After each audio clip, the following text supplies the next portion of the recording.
Hi everyone, this is the first part of a series called Habakkuk and Paul series. And here we're going to ask the question, did Paul know the Ebionites thought Habakkuk 2:4 applied to him? Did this cause him to misquote it, Habakkuk 2:4, to deflect them? So we'll proceed and investigate. Now the Habakkuk prophecy talks about someone who could be Sheol or Shaul, depends on how you read the passage, but it talks about a person who is proud, who gathers the nations to himself, and a lot of other characteristics, at least 7, 8, maybe 9 characteristics. And you can see whether you think they apply to Paul, but we're not going to do that in this episode. We will touch here on, to some degree, on that, whether Habakkuk 2 prophesies negatively to Paul, but that will be the focus of the next video. Here we want to explore whether Paul had conscious awareness of the concerns of the Ebionites, James et al., that Paul could be the prophesied figure of Habakkuk chapter 2. And does that explain why he doesn't quote Habakkuk 2:4 correctly? Okay, so this panel we're going to ask, at this point we're going to ask why Paul misquotes Habakkuk 2:4 in Galatians 3:11. So let's look at 3:11 and 3:12. It reads, but that no man is justified by the law in the sight of God, it is evident, for the just shall live by faith. Okay, and that's a quote of Habakkuk 2:4, partly.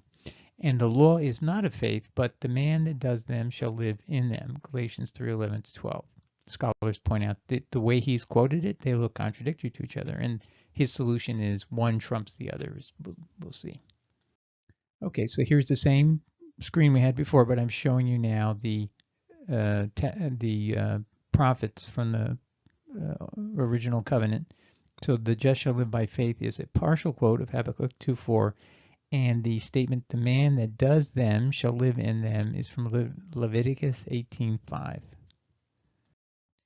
Okay, so what we have here on this screen is, on the left side is Galatians, and on the right side are the prophet section quotes he's quoting from. And I'm just going to firstly dispose of the bottom one, Leviticus 18:5. He doesn't quote anything in red there, but it's not material because he refers to the law.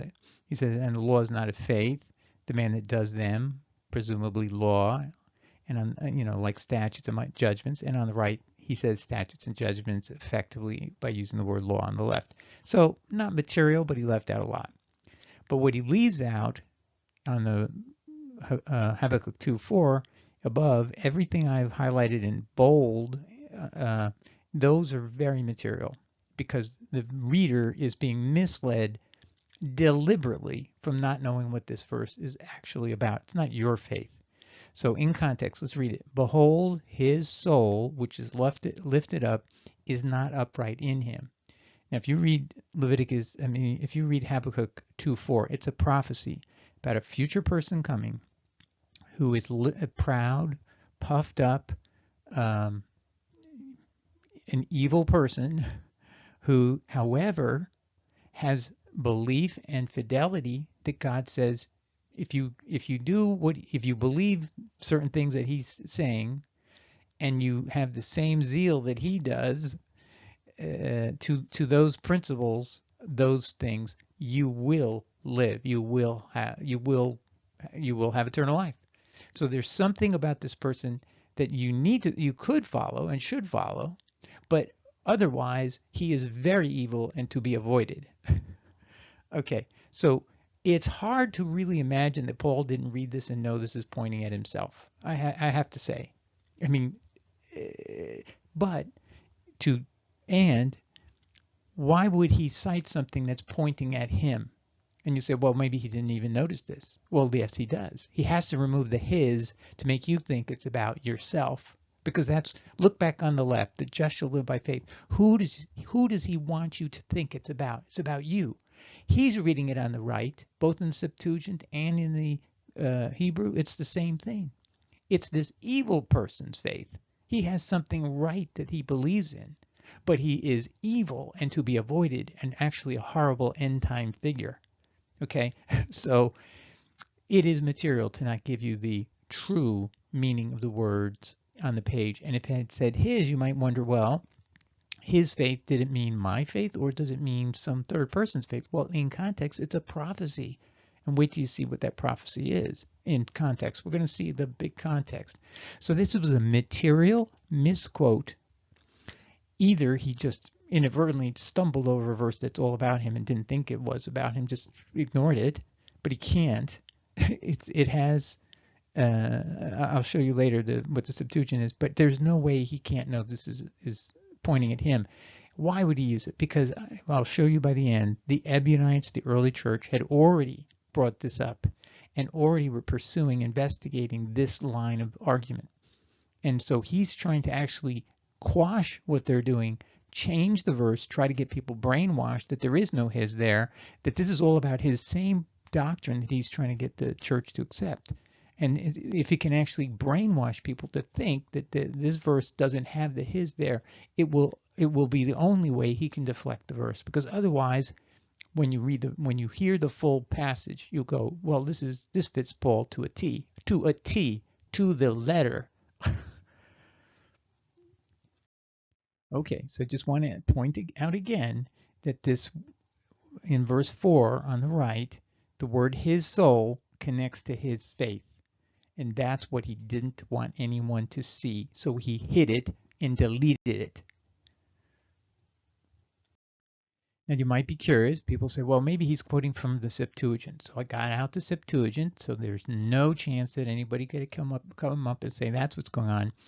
So on the left side is the Septuagint, okay? And you can see there's an English translation of the words that are in Greek, okay? And so it actually makes no sense. So this proves my point. The Septuagint is a terrible translation. If he keeps back, favors not my soul, but the just one by my belief shall live. I mean, we could put it in grammatical, but it's talking about my soul, my belief. Okay. So now let's put it in there and read it. If he keeps back, favors not my soul in him, but the just shall live by my belief. Okay. Then that's what it says in Septuagint. Paul dare not even cite that because it's unintelligible. It makes no sense. Okay, so he's not going that direction. But he won't quote the Hebrew, which he and people say, well, does he have a Hebrew Bible? We prove that in another passage in Romans 9:33.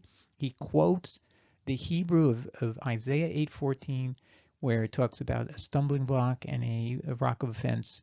And in the Septuagint, it says there is not a stone of stumbling, and there is not a rock of offense. Well, he didn't want that. He wanted to say, Jesus is the stone of stumbling and Jesus is the rock of offense. So he had to go back to the Hebrew, which doesn't have the negative. So he has the Hebrew. He moves from Septuagint to the Hebrew when he needs to. When he doesn't like the Septuagint, he'll switch back to the Hebrew. He has it. He knows the word his is there. Okay, so now we're going to go to the Dead Sea Scrolls. And I'm doing that so that nobody can claim there's any kind of tampering, that's, someone's manipulated the Bible later in time. This dates from at least the 2nd century BC, all the Dead Sea Scrolls, principally. That doesn't mean inside the Dead Sea Scrolls can be other texts that are more modern, and there were ones all the way up to the 1st century and into the New Testament era. But these are particularly dated to the 200s. Okay, so this is Habakkuk as it reads there, and they also put in brackets things that they assume were missing and they just can't see them on the page. So there's some fill-ins, but let's read it. And we're going to read from verses 2 to 5. And the Lord answered me and said, write the vision and make it plain on tablets, that he may run that reads it.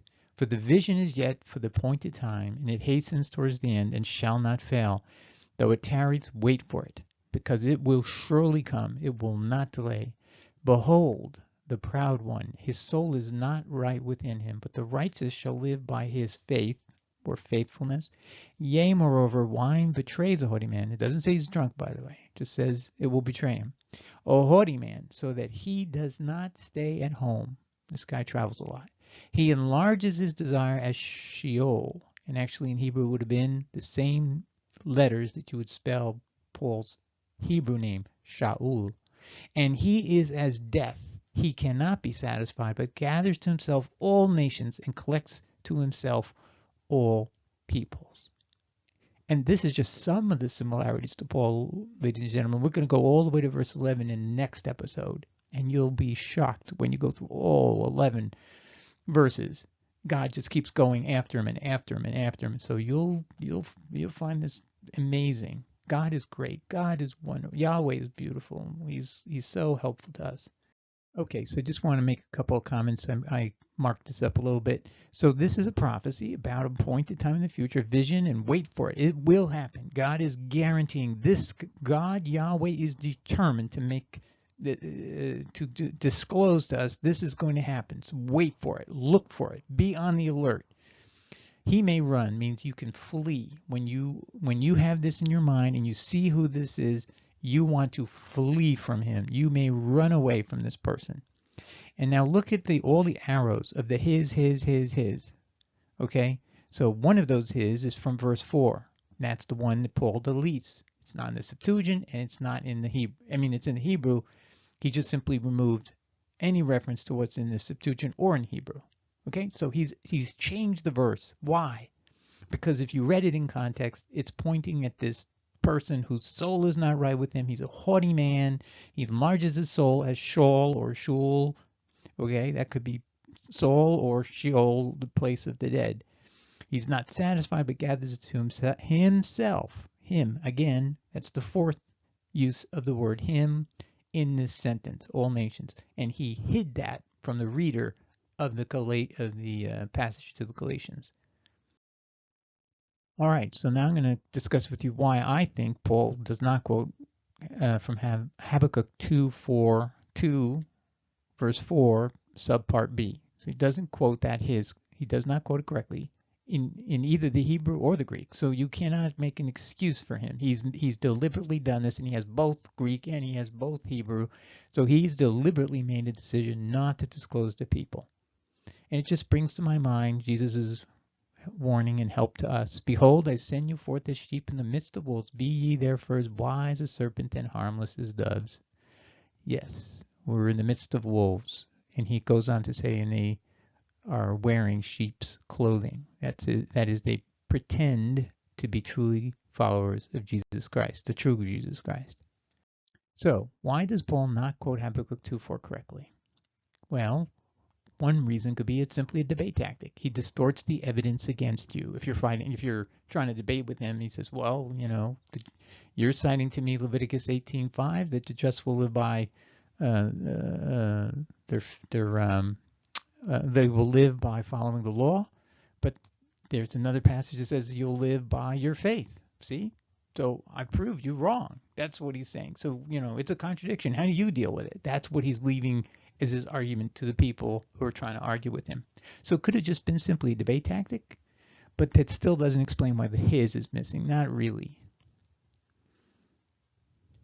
Okay, but I think the more probable reason is the Ebionite Church ends up clearly later, citing Habakkuk 2:4-5 and 7:11 against Paul. Okay, he's called the spouter of lies. Okay, put that aside if you don't like that word.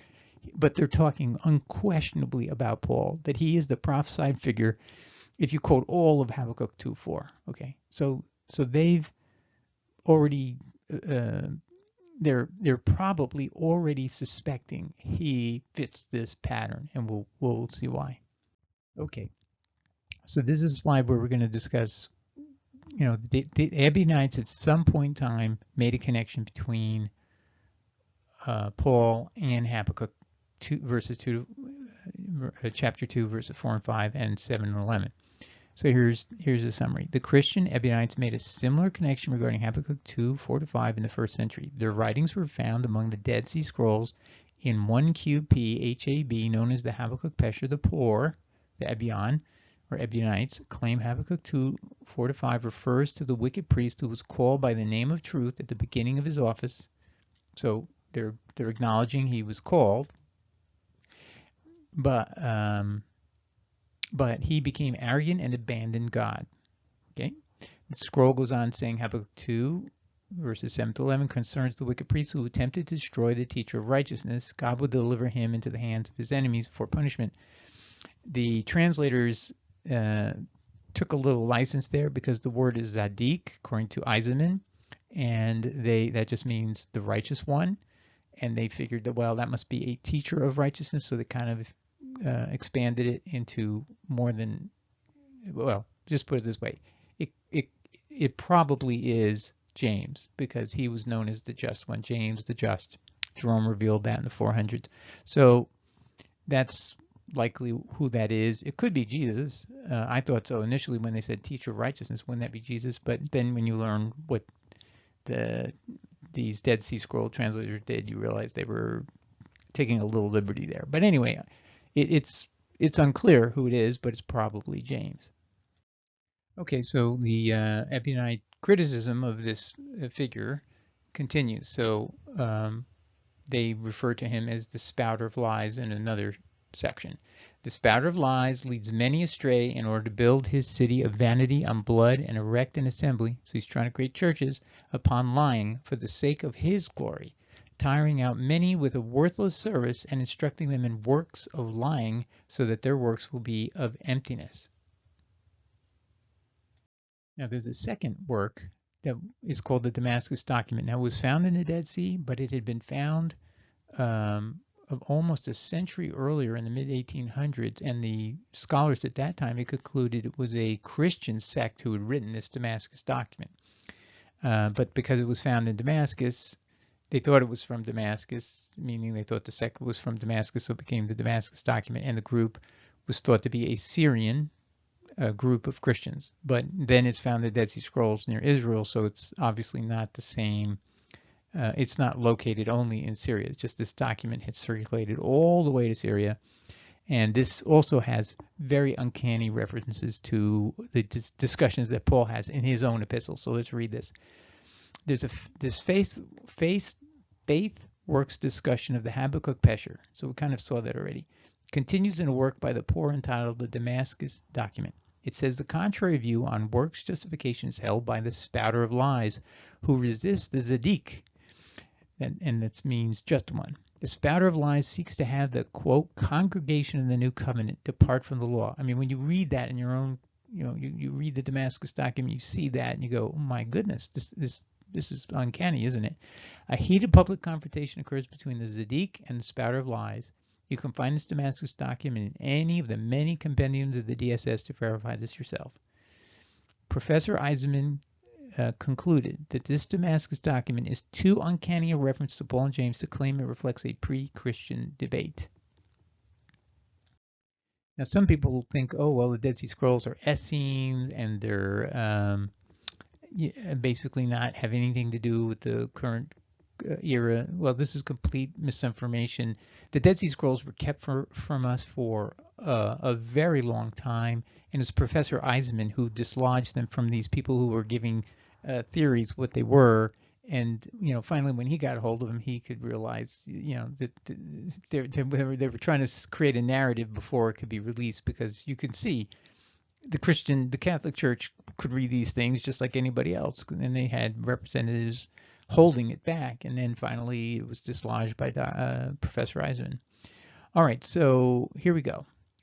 This is the true nature that eventually emerged when the experts finally got to look at everything, do all the archaeology, and actually figure out what happened. So the initial hypothesis was that the Dead Sea Scrolls were exclusively the writings of an Essene sect from 200 BC era. This idea recently crumbled in 2004. Golb's contrary hypothesis that the DSS came from the Temple of Jerusalem between 65 to 70 AD has now been strongly confirmed by extensive archaeological digs under auspices of Israeli universities. So, by the way, we were trying to be Christians holding on to all this stuff and preventing even the Israelis from figuring out what's going on. They figured it out. These digs proved that there was no community site of monks at Qumran. It was a clay plate factory. The initial inference of a large community of monks from the presence of a large number of plates misinterpreted the evidence. Second, we can now infer the scrolls were hidden in the mountains to protect the scrolls, and not because a large community had been involved in copying activity. In fact, archaeology now proves there was no copy center or scriptorum as originally claimed. So in other words, just so you know, the conclusion is that all these documents we're seeing, the reason there's so many copies of Isaiah and Hosea and all the different books of the Bible is this was the scriptorum of the temple at Jerusalem. And we'll see that because there's all these coins from around 60 to 65 AD on the floor in the Dead Sea Scrolls. So this is a few years before, the temple is going to be seized and whatever. So the people had this kind of change in their pocket and dropped out of their pocket. Well, when were they alive? You could be alive in 70 AD and have coins from a few years earlier. And so what was happening is these people were carrying the scrolls down from Jerusalem to prevent it from being taken by or destroyed by the Romans in a siege. And there's this tunnel, it's called Hadrian's Tunnel, that goes under the city, and the Romans couldn't, even though they were able to escape. So that's what's going on. This is how the Dead Sea Scrolls came to exist. But anyway, let me finish the comment here. There was no copy center or scriptorum as originally claimed. None of the metal clips, copies used to guide copying, were found at Qumran. A few ordinary pens and numerous coins were found, yet no metal clips of copies, not even a fragment of one. So it's impossible it was a script center. Golden's initial argument has now essentially been vindicated, and that's a long time ago. And still there's some misunderstanding. People don't read and study maybe, but it's now an unquestionable fact, if you ask me. Gold made a scholarly case that the DSS are writings that were taken from the Temple of Jerusalem during the years of the Roman siege that finally prevailed in 70 AD. Hiding them in these caves preserved them from the torches, which in the end destroyed the temple in 70 AD after a long siege. Could you imagine had he not done that? They were thinking ahead. We need to preserve our Bible, everything. These Romans are going to destroy our entire heritage. And God, Yahweh, wouldn't let that happen. So that part of their world was saved. And what's interesting is they were keeping some of the documents of the Ebion. So they put those in the temple library because they wanted to know what was going on with the Christians. Also, what's very indicative, if you look at the box on the left, the Zadok, this righteous person, the just one, succeeded to kill Messiah as the leader of this new covenant community, which is another striking label, new covenant. That's so like us. And again, Jerome calls James in the 400s James the Just. And in Hebrew, that translates right into the word just one is Zadok. Heidzeman points that out. All right, so the box on the right. Furthermore, their leader, the Zadok, is in a struggle against the spouter of lies who seeks to seduce the new covenant community from following the law of Moses. Okay, it's just uncanny, right? The poor Ebion, known as the Ebion, reject the idea Habakkuk 2:4 means just, this is amazing. They directly deal with the issue. Is Habakkuk 2:4 about justification by faith? And they insist its meaning is justification by faithfulness. So they read that word faith as faithfulness, just like the Israeli Bible does. So I showed you that earlier. And that may be materially important for us to understand that passage. I wasn't going to try to resolve that at that time earlier. The DSS Ebion have two writings, both called, get this, the words are justification by works, which reaffirm their rejection of the position of the spouter of lies. So again, you can go look those up. Justification by works in the Dead Sea Scrolls.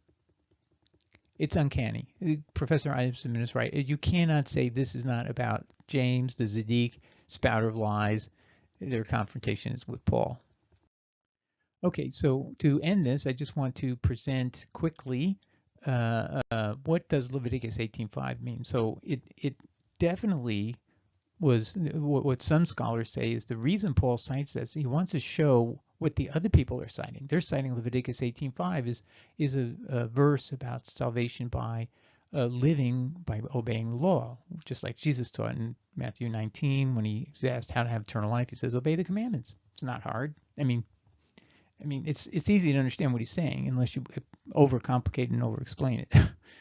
Well, anyway, so why is Paul quoting this? Does he believe this? No, he's trying to give you a different version of Habakkuk 2:4, changing it so it sounds like it's salvation by faith, not telling you it's salvation by having the same faithfulness of the person who's the evil person. He's faithful to certain principles that are true. But otherwise, he left his office and he turned as an opponent and became telling people to forsake the law, and that's why these Ebionites are fighting him. So let's see, what would a Jewish person reading Leviticus 18:5 understand? Well, Friedman wrote a fantastic commentary. He's a Jewish person, but at page 375, this is his note to Leviticus 18:5. Let's hear what he has to say. When a human will do them, he'll live through them. Oh, I have to preface this a little bit. He's going to literally point right at the doctrines of Paul and without expressly saying so. And he's saying this is inconsistent with the view that he had given the Christians. This way of picturing the laws as a path to life begins here. It returns as the climax of the Torah and Deuteronomy. The path to the tree of life is blocked at the Torah's beginning, and the way to recover it is emphasized at the Torah's end. The laws are not presented as a burden, but as a blessing. Those who have characterized the law as a weight that no human can possibly bear, as a curse from which one needs to be saved, he's talking about Galatians, may insufficiently appreciate the positive, fulfilling quality of the law as experienced by those who live it. It is presented here as something that humans can do, and those who add, now this is important because he's going to now give the caution, the same caution that Jesus did. When you add to the law, you add burdens. You don't want to wash your hands and things that are not in the law. And also I would say when you tell Gentiles they have to obey commands that have nothing to do with them on their face, they don't apply to sojourners, you're also adding burdens that are not in the law. And you make it, well, here, listen to what he says when you do that. And those who add so much to the law that it does become a weight, forcing those who observe it into a separation from fellow Jews and from the world, risk diminishing the positive force of the law and its value as being ultimately a source of blessing for all the families of the earth. So when you misrepresent the law and overextend it and overburden it when it doesn't apply to people, okay, so the Ten Commandments, at least 8, and I'm just going to say it again, there were Gentiles among the tribes, half tribes, Manasseh and Ephraim. So you can argue that the Ten Commandments is a covenant. Everyone signed on there. So you could say those 2 tribes that were half tribes that were Gentile, maybe that implies the Gentiles. But 8 of the Ten Commandments were later said to expressly apply to sojourners/foreigners dwelling within the people of Israel. But they never had to circumcise themselves. That's not their obligation. But that would be an example of how those apply. Then if you keep reading through particularly the Levitical Holiness Code, which I think is about from Leviticus 17 to 23, if I recollect, if you go through there, you'll find all these rules, and the Golden Rule is even in there. You'll find those when they apply to sojourners, foreigners. Take your time to do that. You'll find out what you're supposed to do. The sexual laws in there. You'll find out what you can and cannot do. But he's saying if you try to tell Gentiles you have to do every one of these 683 laws, including everything involving the temple, those 200 laws involving the temple, and there's no temple, but you make it sound like this huge burden. Well, then people don't want to even start. It just sounds like a mountain, and that's what who makes it sound really hard? The Paulinists, because they want to frighten people, and that's really terrible. Because what is the path to life? What is Leviticus 18:5 saying? What is Mr. Friedman trying to tell people? Jesus, what is Jesus trying to tell you when he says obey the commandments and rattles off several of the 10 commandments? He's saying the path of life is to just follow these simple commands, and they're not that hard. Can you honor your mother and father? Can you not have a statue? Can you not, worship idols? So and so forth. So, can't steal and so on. So I think that's enough on this comment, but I just thought I'd leave you with an upbeat, encouraging verse from a very thoughtful Jewish gentleman. Okay, so now next time we'll examine if some or all of the Habakkuk chapter 2, verses 2 to 20 is about Paul. I think you've already seen just a couple of verses, and you should be already thinking, yeah, this is very much applicable to him, and I think he had a consciousness of it. That was my point earlier.